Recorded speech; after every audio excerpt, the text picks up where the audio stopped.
Hey guys, excuse me. Hey guys,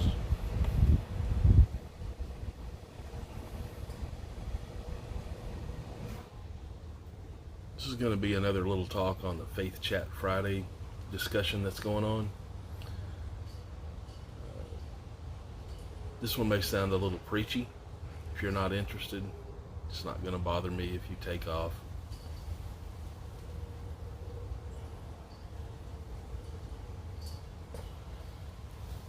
So when all these videos came up, I think 40, close to 40 of them so far,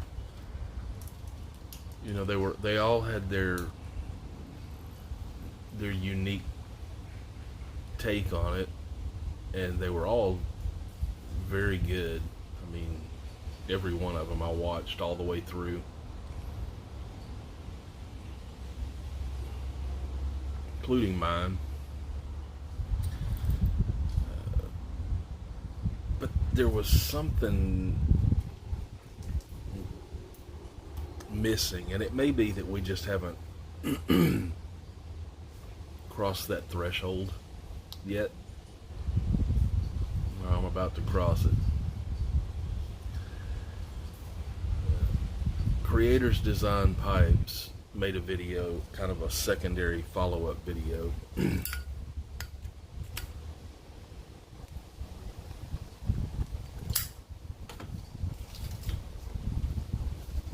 in which he quoted C.S. Lewis from some of his writings.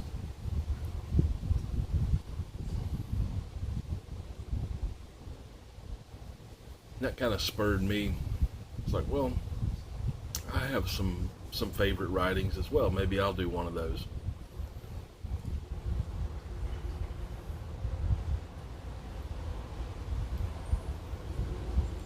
I have a lot of old commentaries and a lot of old writings. I mean, a bunch. I've got dozens of bankers' boxes full of old biblical Bible commentaries and Bible writings and stuff like that.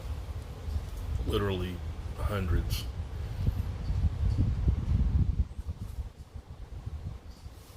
So there were some writers that popped into my head immediately. Tozer, Pink, C.S. Lewis, a bunch of different people. But the one that really just kind of jumped out when I saw that and thought about it was Charles Spurgeon. If you don't know who he was a preacher from England in the 1800s, mid-1800s up through the mid-late 1800s. And he's by far probably my favorite preacher to listen to or to read.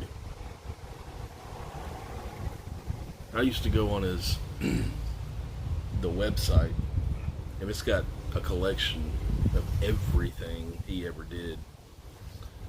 I used to go on there quite often to read through sermons and get stuff out of it. But it's probably been about 8 or 10 years since I was on there.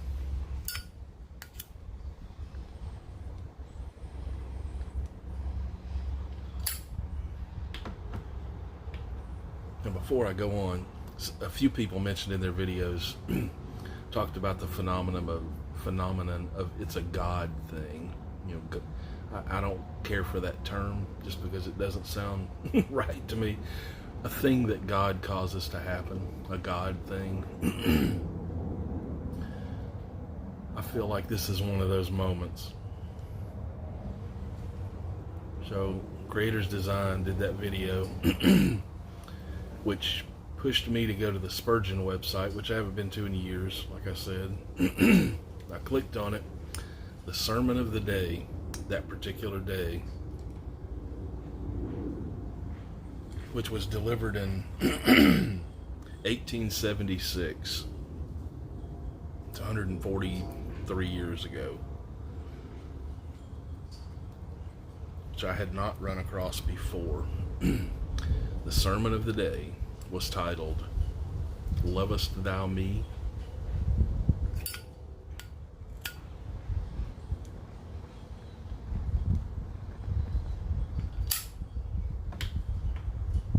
So I read it, and it hit me like a ton of bricks.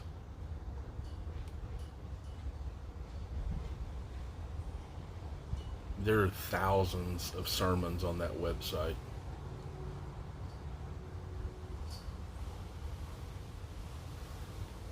This one dealt with John 21. You don't know, it was after Jesus was crucified and rose. He had appeared to Mary and the disciples a couple of times.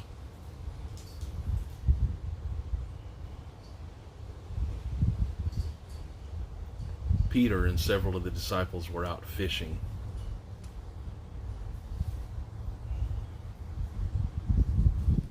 Somebody standing on the shore as they came in. They didn't have any fish. They had not caught anything. He told them to cast their nets out the right side of the boat. When they pulled it in, it was so full of fish they couldn't get it aboard the boat. They make it to shore. Peter recognizes it's Jesus.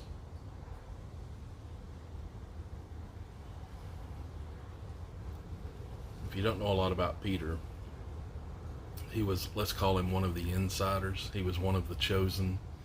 He was one of the apostles that was in the Garden of Gethsemane, watching Jesus being tormented as he prayed. He was one of the apostles at the Mount of Transfiguration.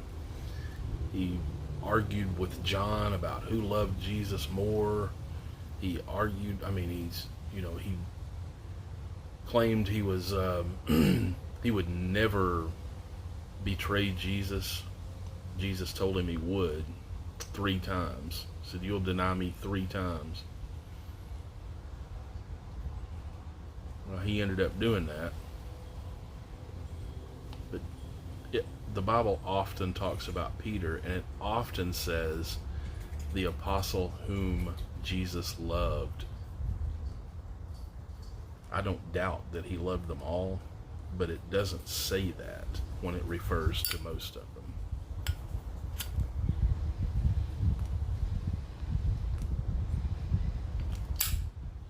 So I've always been led to believe there was something pretty special there.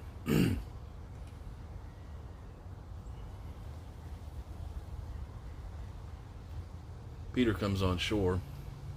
Jesus asks him a question. He doesn't ask him how he's doing, if he's repented, if he's prepared to go do this or go do that, if he's, all this stuff he could have asked him, right? He says, Peter, and he calls him Simon, son of John,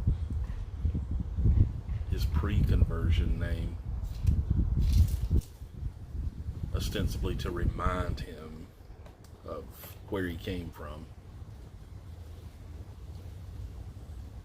He says, Simon, son of John, lovest thou me? And Peter says, of course I love you. And Jesus says, feed my lambs.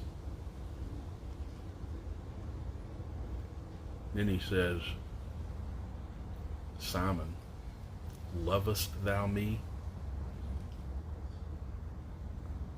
Yes, Lord. Take care of my sheep. Simon, lovest thou me? Lovest thou me? Lord, you know all things. You know I love you. Feed my sheep. Simon Peter is somewhat taken aback that he asks him that 3 times, somewhat hurt by it. And Jesus tells him 3 things. Because you love me, feed my lambs, feed the little ones, take care of the children, take care of my sheep, my people, take care of them, make sure they have food, clothing, shelter, the things that they need, take care of them. And finally, feed my sheep.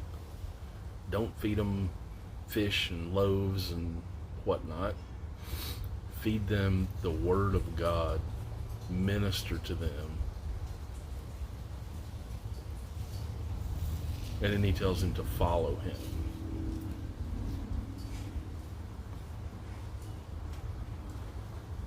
This is Peter. This is not just some random person. And he's being asked, do you love me? Now, if he was scrutinizing Peter in such a way,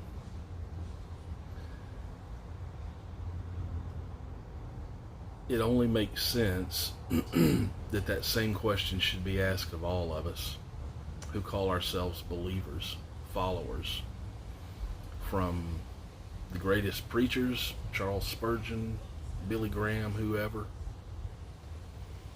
down to you and I, down to children, whoever. And that's a question we should be asking ourselves continually. Yeah, I do these great things. I help out down at the shelter. I teach in Sunday school class. I help with the children's ministry. I pray. I go to church. I do all these things. Yes. Do you love me? Because without that, all of that other stuff is null and void. Do you love me?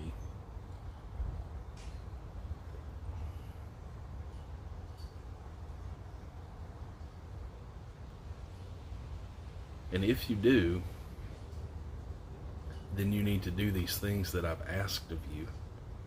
You need to follow what I've told you. Go where I tell you to go. Do what I tell you to do. Love is an active thing. You can say to your spouse, I love you. I love you. I love you. I love you. I love you. You can say it until you're blue in the face. But until you do it with your actions, if you keep saying it over and over, but you don't do it, you're going to start to be questioned. Do you really love me? If you do, why are you doing these things? Or why are you not doing these things?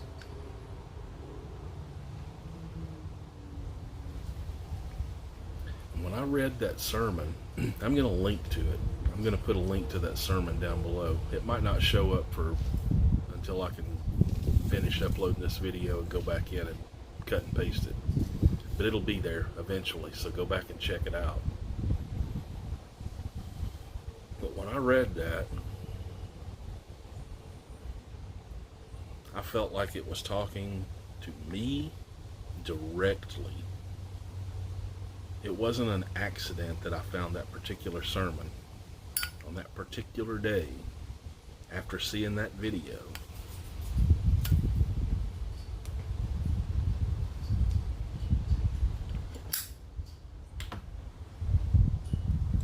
I feel like it was something that I needed to see, and I feel like it was something that I needed to share, that you need to see and hear.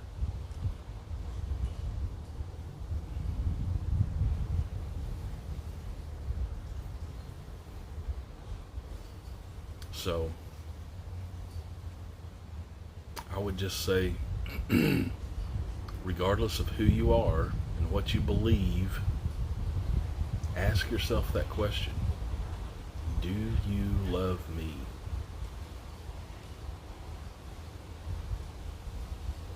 And then searchingly, honestly answer it. And then go from there.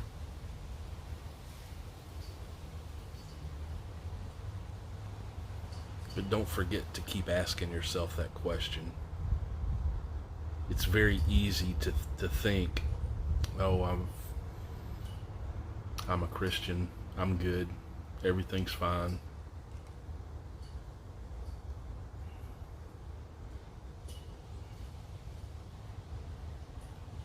There's more to God, there's more to Jesus than just believing in him.